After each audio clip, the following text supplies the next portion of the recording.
of 2015 has not been kind to East Longmeadow roads, including the high school parking lot. Now that spring is almost here, what's the plan? To patch or to start from scratch? We take a look. All the snow this winter may also mean a big problem for spring sports at the high school. Just ahead, we talk to the ELHS athletic director about a possible delay in the start of the season. And over in the recreation department, they too are dealing with a possible pushback of spring sports thanks to Mother Nature. Those stories and a look at rec basketball playoffs just ahead on ELCAT News Update.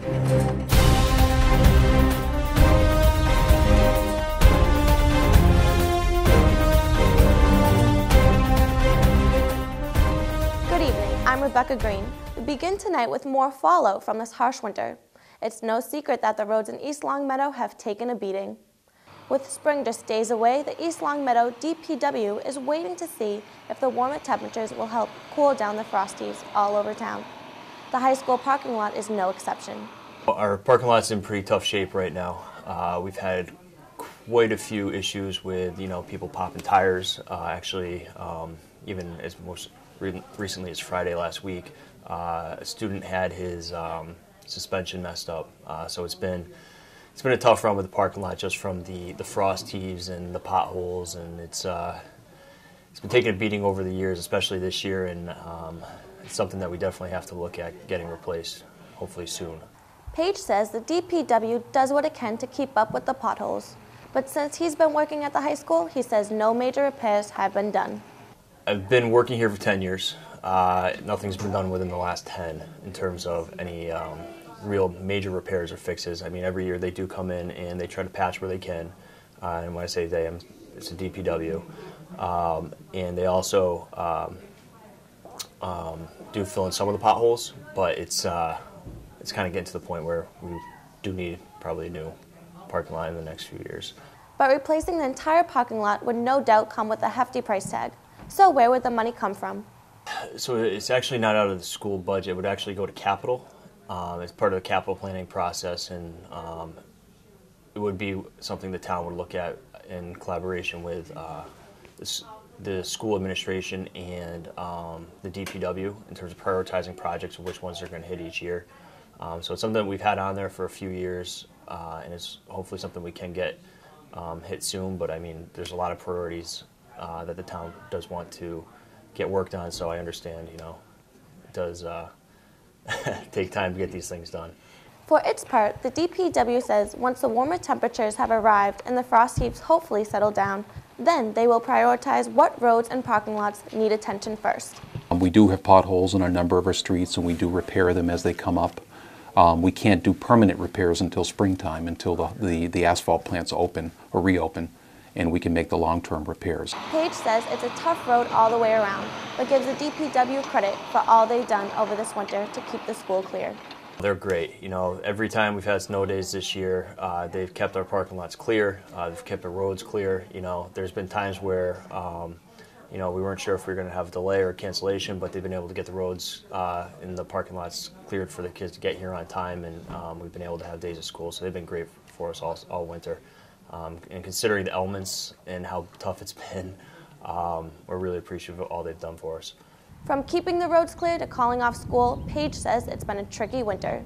Beyond just the parking lot, I mean, we also, we've had our snow days, which have impacted, part of where marking terms have ended, and, we're already, the state looked at possibly extending dates for MCAS testing, more for what's been happening on the other side of the state where they've had almost 10 snow days, depending on the district. Whether or not the high school will get that new parking lot has yet to be determined. Stay tuned to ELCAT News for updates. Mother Nature is also creating a whole lot of headaches at the high school when it comes to spring sports, which officially kick off this week. Teams are forced to be creative this spring since practicing outside is difficult, to say the least. In his first year on the job as athletic director, Dan Maurer says it's a challenge, to say the least. It's being my first year, my first spring. I don't know how it's impacted it differently, other than made it quite crazy. Teams have been forced to go outside of high school grounds, including using facilities at Springfield College. Their colleges will send their spring athletes to warmer climates, so it worked out that we could rent their facilities, and they were kind enough to give us some time over there. And our coaches were very proactive in seeking out that space, so that was very helpful. that opened up gym time for our batting cages that we have indoors.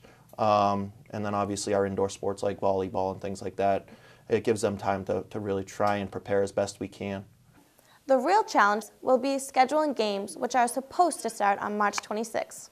The tricky thing will be the scheduling to see when we get the games actually started. That's when mayhem should ensue.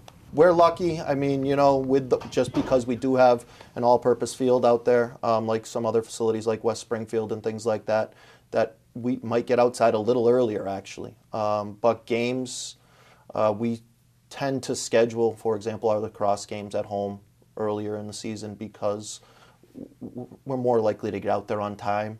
But like we were talking about, baseball and softball, we're at the natures of at God's hands, you know, as far as warmth and then rain and wind, trying to do the best we can to get it cleared.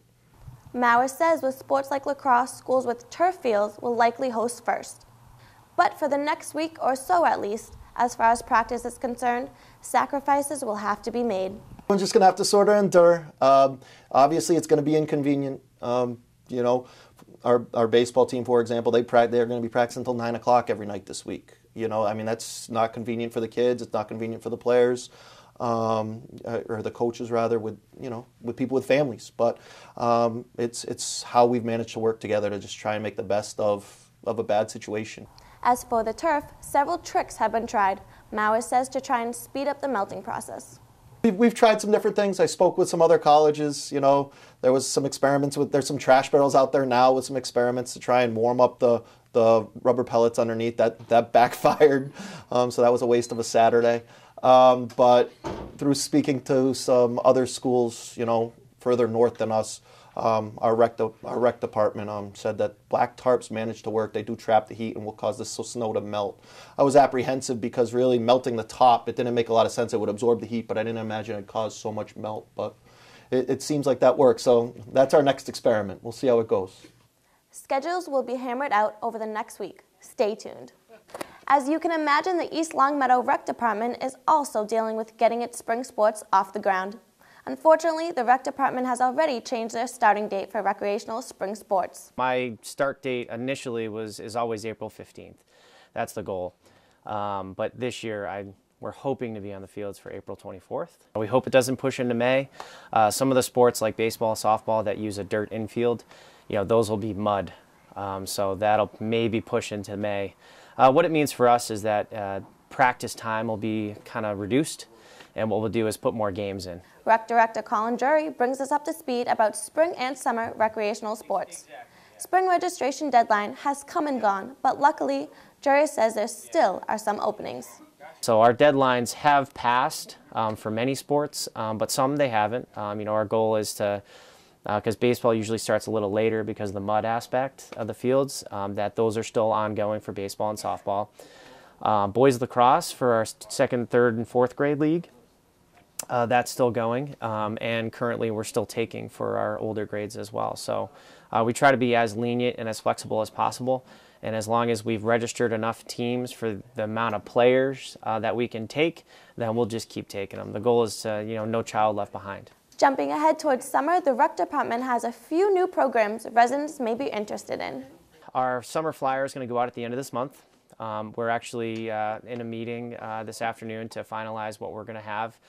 Some of the new things that we're looking to do is track and field, as well as a flag football league, a couple of soccer programs, an all sports program, theater.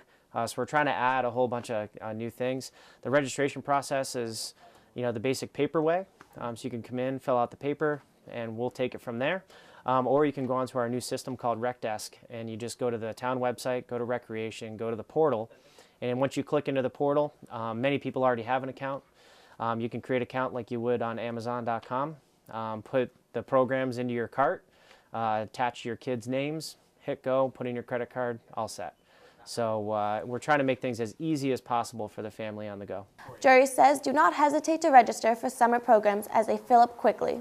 Last summer we had 2,229 kids come to Pine Knoll alone. And that didn't even include all of our sports clinics and programs. So during the summer, we tend to get the bulk of the amount of kids and families that we serve. So yeah, we do fill up pretty quick, and for Pine Knoll, we can only take around 200 kids a week. So once we hit the 200 mark, we have to start kind of locking it. And a lot of parents look for us for their children for the summer, because you can drop your child off at 7:30 and pick them up at 5. So you can get that work day in that they're looking to do. You can register online or stop in at the rec department for registration. Well before spring sports kickoff, the in-town basketball season wrapped up last weekend with playoffs and championships. First up, 3rd and 4th grade girls, where the Storm team took on the Lady Sparks. It was a nail-biter the entire game, but Storm managed to squeak out the win by 1 point. 3rd and 4th grade boys now, where the Cavs in red faced off against the Lakers in purple. Back and forth they went, another close one. This time, the game goes into overtime, and the Cavs take the win again by 1 point. There are no girls teams for 5th and 6th grade, so on the boys' side in the championships, the Cavs in red had a tough opponent in the Celtics, of course in green. The Celtics take that one in the end. Again, no girls teams for the 7th and 8th grade, but the boys did not disappoint fans as the Red Bulls tipped off against the Celtics. It was the boys in green that pulled out the win, the final there at 39-30. Finally, on the high school championships, we start with the girls. The Highland Casey team in red taking on the powerhouse green team. Red ended with a comfortable lead, however, 38-30 the final. And the grand finale, high school boys. The gray team came into the championship with an undefeated record and with a clear favorites. But somebody did not tell that to the orange team, who played their game of the season.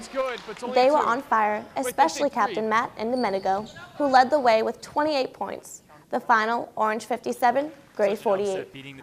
Congratulations to all the teams for a great season. Well, that will do it for us tonight. Thanks for watching ELCAT News Update. I'm Rebecca Green. Until next time, good night.